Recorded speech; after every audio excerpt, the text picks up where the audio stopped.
காலங்கள் மாறி போச்சு, நம் வயதும் கூடியாச்சு, நம் அனுபவங்களை பகிரவே உற்சாகமே உண்டாச்சு.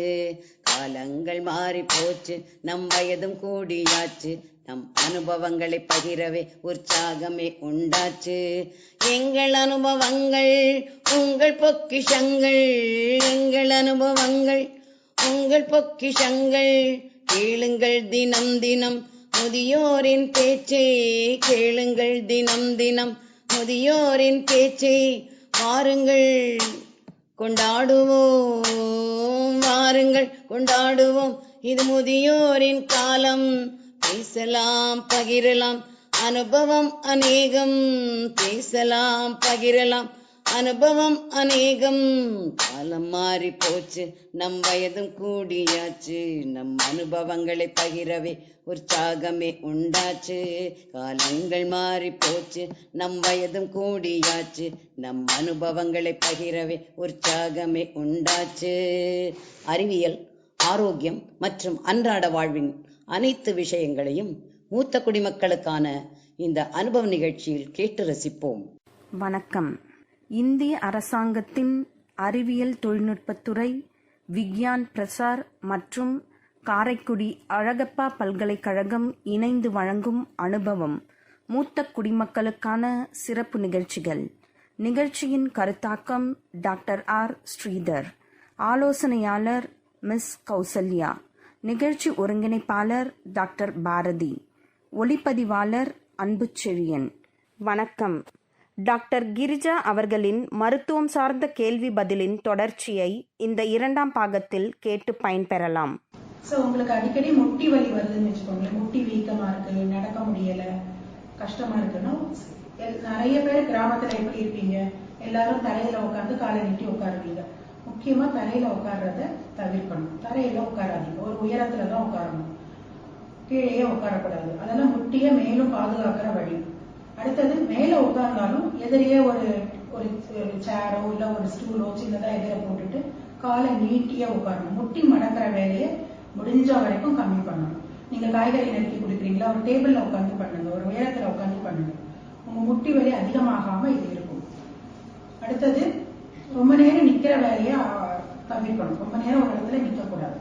உட்காரணும், உட்காந்து காலை நீட்டி உட்காரணும், உயரத்துல உட்காரணும். இதெல்லாம் ஒரு சின்ன சின்ன டிப்ஸ். அடுத்தது, உங்களுக்கான வேக்சினேஷன். குழந்தைங்களுக்குலாம் நம்ம தடுப்பூசி போடுறதுன்னு சொல்லுவோம். வயசானவங்களுக்கு வேக்சினேஷன் இருக்கான்னா கண்டிப்பா இருக்கு. 60 வயசுக்கு மேல சில வேக்சினேஷன்ஸ் இல்ல, உங்களுக்கு நுரையீரல் சளி அடிக்கடி வருது, அந்த மாதிரி ஒரு வாய்ப்பு இருக்கிறவங்களா இருந்தா உங்களுக்கான வருஷம் நம்மளுக்கு எல்லாருக்கும் சளி பிடிக்கும். அந்த சளி பிடிக்கிறதே முதியவர்களுக்கு ஒரு முக்கியமான ப்ராப்ளம் ஆயிடும் கடைசியில. அது தவிர்க்கிறதுக்காக வேக்சின்ஸ் எல்லாம் இருக்கு. உங்க டாக்டர் மருத்துவரை போய் கேட்டு நீங்க அந்த வேக்சினை போட்டுக்கலாம். போட்டா அந்த அட்டாக் உங்களுக்கு அந்த வருஷம் வராது. இது கோவிட் வேக்சினை தவிர்த்து தனிப்பட்ட வேக்சின். கோவிட் வேக்சின் எல்லாரும் போட்டுக்கிறோம். நியூமோகாக்கல் வேக்சின், சில கிருமிகளுக்காக வேக்சின்ஸ் வயசானவங்களுக்கு அவைலபிளா இருக்கு. அது கேட்டு தெரிஞ்சு போட்டுக்கலாம். உங்களால போட்டுக்க முடியும்னா போட்டுக்கலாம். அடுத்தது, இந்த குளிர்காலங்கள்ல நீங்க வெளியில போகிறத தவிர்க்கலாம். மழை இதுல போகாம இருக்கலாம். வீட்டுல யாருக்காவது சளி பிடிச்சிருந்ததுன்னா அவங்க பெரியவங்க கிட்ட வராம பாத்துக்கலாம்.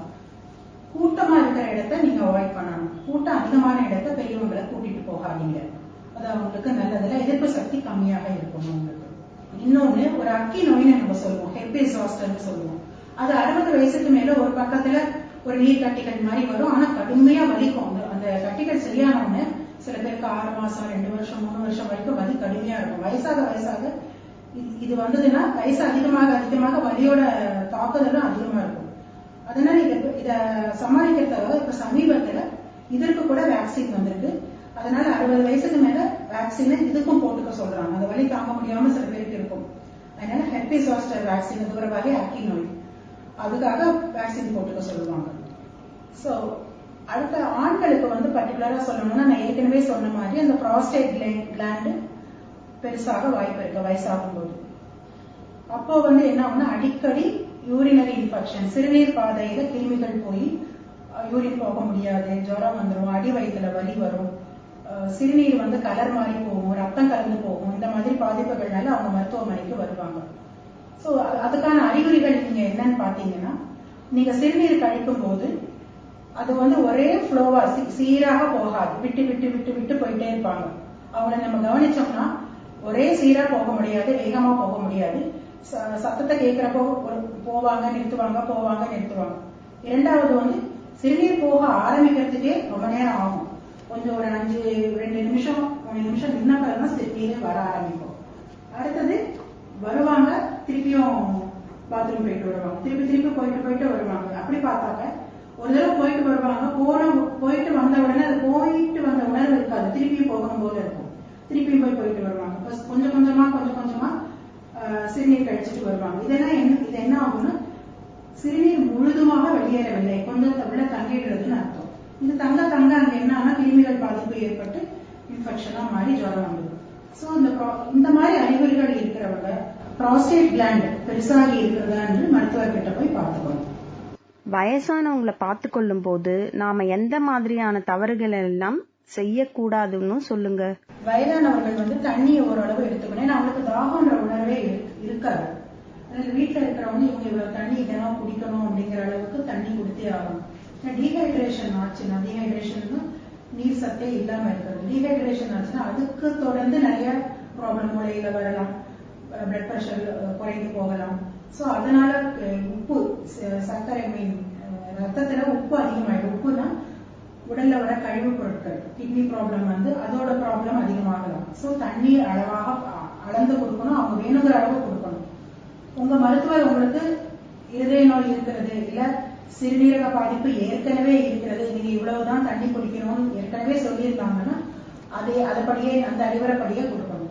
இல்லாட்டா நார்மலா ஒரு மனுஷங்க 1 லிட்டர்ல இருந்து 1200 வரைக்கும் தண்ணி எடுத்துக்கலாம். அது அவங்களுக்கும் கொடுக்கணும். வயசானவங்கள பார்த்து கொடுக்கணும். எனக்கு தண்ணி தாகம் இல்ல, வேண்டாம்.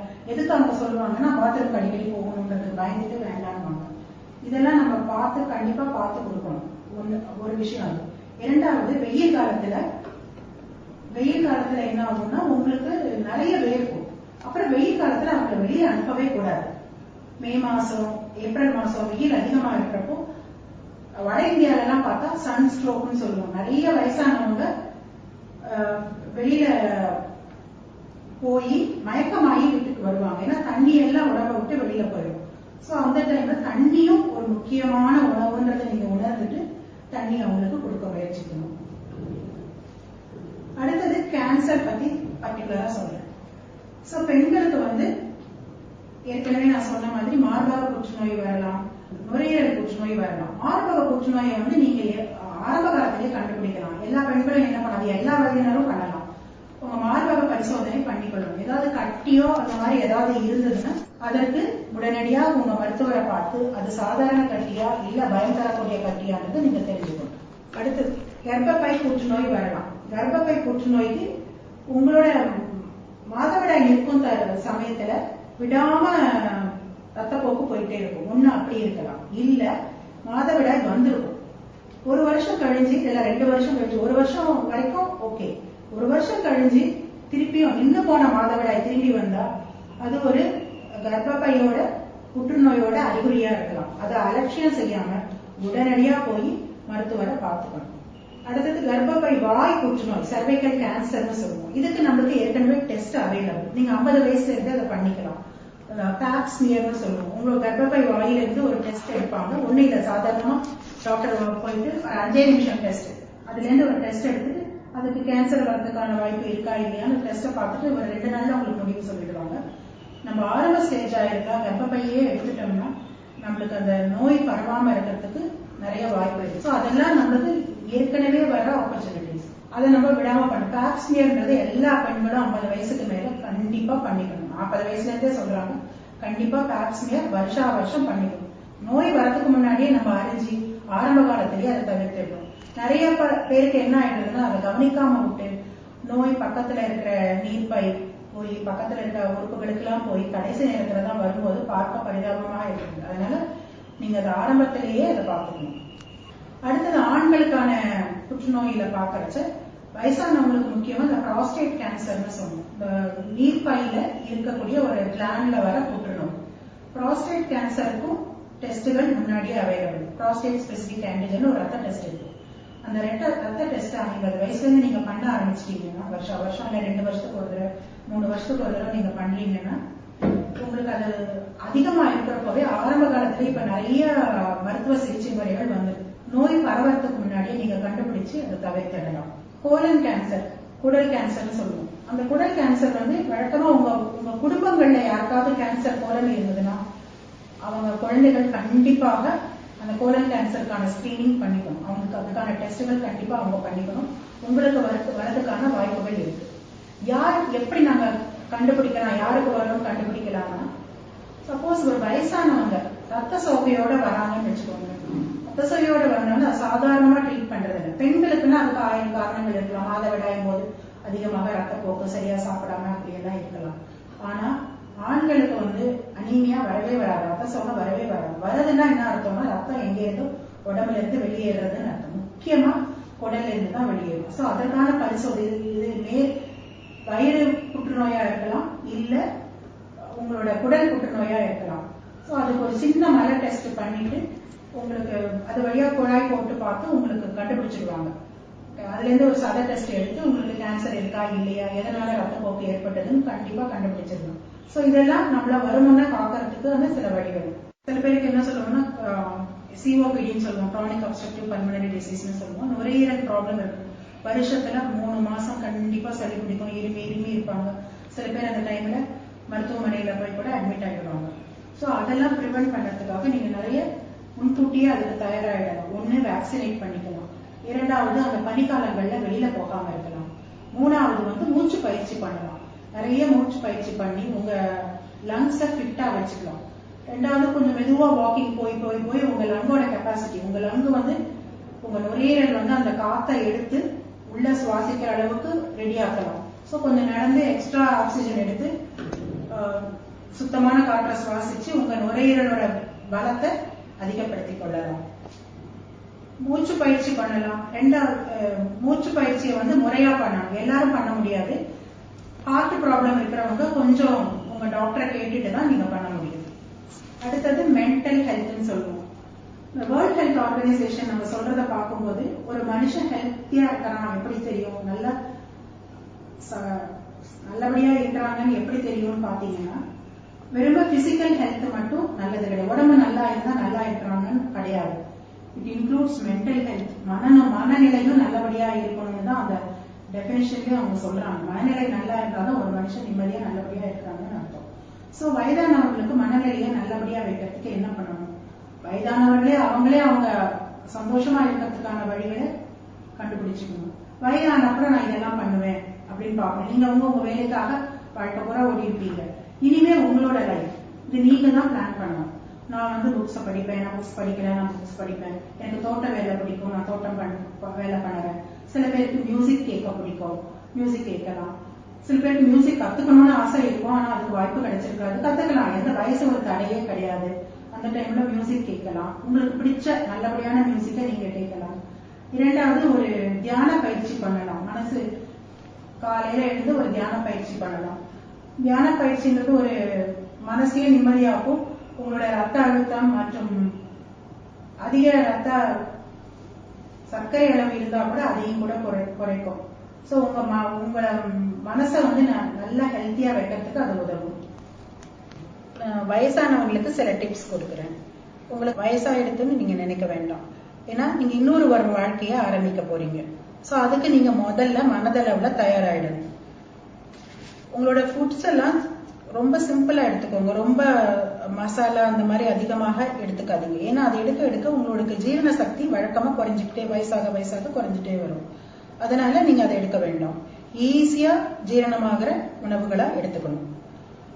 ரெண்டாவது, சில பேருக்கு சரியா கடினமான உணவுகள் எல்லாம் கடிக்க முடியாது, பல்லு சரியா இருக்காது. நிறைய பேர் மறந்து போற விஷயம் அந்த பல் பராமரிப்பு தான். வயசாகும் போது எனக்கு தான் வயசாயிடுது, நான் எதுக்கு பல்ல பாத்துக்கணும், இனிமே எதுக்கு, எனக்கு பல்லுங்கிறது ஒரு அழகுக்கு மட்டும் இல்ல. பல்லுங்கிறது வந்து நம்ம உணவை சரியா கடிச்சு நம்ம ஜீரணம் நல்லபடியா ஆகிறதுக்கு உண்டான ஒரு முதல் படிதான் அந்த பல் அமைப்பு. ஆனா பல் சரியா இல்லைன்னா தயவு செய்து பல் டாக்டரை பார்த்து பல்ல கட்டிக்கணும்னா பல்லு கட்டி தான் ஆகணும். அது எனக்கு வேண்டான்னு நிறைய பெரியவங்க சொல்லுவீங்க, அது பண்ணாதீங்க. அதுக்கடுத்தது உங்க உணவுகள் எல்லாம் ஈஸியா ஜீரணமாகிற மாதிரி இருக்கணும். அதே சமயம் நார்ச்சத்து அதிகமா இருக்கணும். அப்பதான் உங்களுக்கு மலச்சிக்கல் வராம இருக்கும். மலச்சிக்கல் ஒரு பெரிய ப்ராப்ளமா இருக்கும் வயசாக. சோ அந்த நார்ச்சத்து அதிகமா இருக்கிற உணவுகளா கீரை, காய்கறிகள், பழங்கள், ஏதாவது ஒரு பழம் அந்தந்த சீசன் அந்தந்த ஊர்ல கிடைக்கிற பழங்களை வாங்கி சாப்பிடணும். அடுத்தது நம்மளால சரியா சாப்பிட முடியல, வீட்டுல சமைக்கிறவங்களும் நம்மளுக்கு கொஞ்சமா ஒரு மாதிரி சமைக்கணும், வயசானவங்களுக்கு கொஞ்சம் குழஞ்ச மாதிரி சமைக்கணும். நம்மள மாதிரி சாதம் எல்லாம் கொஞ்சம் வெப்பா அவங்களால சாப்பிட முடியாது. சோ அவங்களுக்கு ஏற்ற மாதிரி சிறிது குறைவான உணவை அவங்களும் வீட்டுல இருக்கிறவங்களும் கொஞ்சம் சமைச்சு கொடுக்கணும். நீங்க ஒரு பெரிய உணவு பண்ண வேண்டாம், பண்ணுற உணவு வந்து கொஞ்சமா அவங்க சாப்பிட்டாலும் சத்து மிகுந்ததா இருக்கணும். அடுத்தது சப்போஸ் அவங்களால சரியா சாப்பிட முடியல, வேணுங்கிற அளவு உணவை எடுத்துக்க முடியலன்னா உங்க மருத்துவர்கிட்ட ஆலோசிச்சு தேவையான அளவு விட்டமின் சிரப்ஸாவோ டேப்லெட்ஸாவோ நீங்க கொடுக்கலாம்.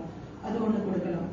அடுத்தது அவங்களும் தன் கை கால் நல்லபடியா இயங்குறதுக்கு, தானே தன்னுடைய வேலைகளை பார்த்து கொள்றதுக்கு, மத்தவங்க மேல டிபெண்ட் ஆகாம இருக்கிறதுக்கு சில எக்ஸசைசஸ் பண்ணிட்டே இருக்கணும். சில உடற்பயிற்சிகள் கண்டிப்பா அவங்க பண்ணணும். வயசானவங்க அவங்களே பண்ணணும். கை கால் முட்டி வலி இருக்கு, நிறைய பேர் சொல்லுவாங்க எனக்கு முட்டி வலி இருக்கு, என்னால நடக்க முடியாது. நடக்கிறது மட்டும்தான் உடற்பயிற்சி கிடையாது. நடக்க முடியாதவங்க என்ன பண்ணலாம், வீட்லயே உட்காந்து உங்க சேர்லயே உட்காருங்க, கை கால மேல நீட்டுங்க, கீழே இறக்குங்க, கை தோல் மேல தூக்குங்க, கீழே இறக்குங்க. சோ அந்த மாதிரி சின்ன சின்ன எக்ஸசைஸ் பண்ணலாம். அடுத்தது கொஞ்சம் சின்ன வயசு 60 வயசுல இருக்கிறவங்க உங்க ரூம்குள்ளேயே நுனிக்கால நடந்து பழகுங்க. இல்ல அடுத்தது பின் குதிகால்னு சொல்லுவோம், குதிகாலில் மட்டும் நடந்து பழகுங்க. இது எதுக்குன்னா உங்க பேலன்ஸ், உங்க பாடியோட பேலன்ஸ சரியா வச்சுக்கோ. நடக்க முடியறவங்க உங்க தெருக்கள்ல வாக்கிங் போங்க. முக்கியமா மறதி நோய் இருக்கிறவங்கள வாக்கிங் தனியா அனுப்பாதீங்க. ஏன்னா அவங்களுக்கு போவாங்க, ஆனா திரும்பி வர்றதுக்கு வழி தெரியாது. அதே மாதிரி இருட்டானதுக்கு அப்புறம் அவங்களை தனியா வெளியே அனுப்ப வேண்டாம். அவங்க வழி தவறி போயிடுவாங்க, திரும்பி வர்றதுக்கு வழி தெரியாது. அதனால இருட்டின அப்புறம் புது இடங்கள் அதெல்லாம் அவங்களுக்கு பழகாத இடங்கள், அதனால அவங்க ப்ராப்ளம் ஆயிடும். அதனால இந்த இருட்டின அப்புறம் அனுப்பாதீங்க. அந்த பேலன்ஸ் எக்ஸசைஸ் மற்ற எக்ஸசைஸ் என்னன்னா, ஒரு சேரை பிடிச்சுக்கலாம், ஒரு சேரை சுத்தி வரணும், சேரை பிடிச்சு அதை சுத்தி வரலாம். சோ ஒரு ரவுண்ட் மாதிரி நீங்க பண்ணிட்டே இருப்பீங்க, ஒரு வட்டம் மாதிரி சுத்தி வருவீங்க. அது உங்க பேலன்ஸ் அங்கங்க தள்ளாடாம இருக்கும். பேலன்ஸ் நல்லா இருந்தா என்ன ஆகும்னா நம்ம விழறதுக்கான வாய்ப்புகள் ரொம்ப ரொம்ப கம்மியா இருக்கும். சோ இந்த சிம்பிள் அட்வைஸை நீங்க ஃபாலோ பண்ணீங்கன்னா உங்க லைஃப் நல்லாவே இருக்கும். கடைசியா நான் படிச்ச ஒண்ணு சொல்றேன். உலகத்திலேயே சிறந்த வகுப்பறை எதுன்னா ஒரு பெரியவர்களோட காலடிதான். அதுல இருந்தே நமக்கு ஒரு அருமையான வாக்கியம். இதுல என்னன்னா அவங்களோட அனுபவம் நம்மளுக்கு நிறைய கற்றுக் கொடுக்கும். சோ அவங்கள நம்ம பேணி பாதுகாக்க வேண்டிய கடமை சிறு வயதினர்களுக்கு நம்ம அனைவருக்கும் உண்டு. முதியவர்களுக்கான பொது மருத்துவம் சம்பந்தமான கேள்விகளுக்கு விளக்கமாக பதிலளித்த டாக்டர் கிரிஜா அவர்களுக்கு எங்களின் மனமார்ந்த நன்றிகள்.